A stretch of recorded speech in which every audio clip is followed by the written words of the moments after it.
Good morning everyone! So, ito nga pala yung aso ko si Cooper. So, mga nakarang araw, medyo matamlay siya guys. So, medyo nag-worry ako. So, dapat ipapacheck up ko siya sa vet ngayon. Pero, inobserbahan ko muna kung hindi siya kakain, saka ko po siya dadalhin sa vet. So, bali, isang araw pa lang naman matamlay si Cooper ko. So, syempre, pag ganun, kinakabahan ako. And then, syempre, nilalagyan ko muna siya ng electric fan. Tapos, pinapakain ko po muna siya ng masarap na ulam. So, ayan, may extra po yan si Milo. Ayan.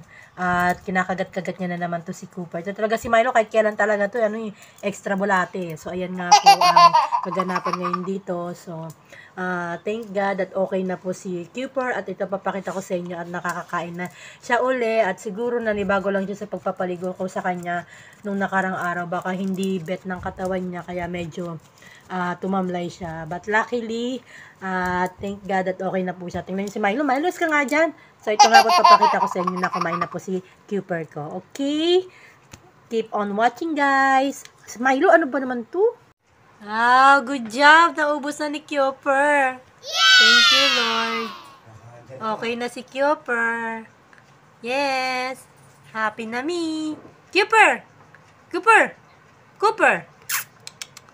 Ayan, si Cooper. Ayan. Kinabahan ako sa iyo, pero. Okay. That's all.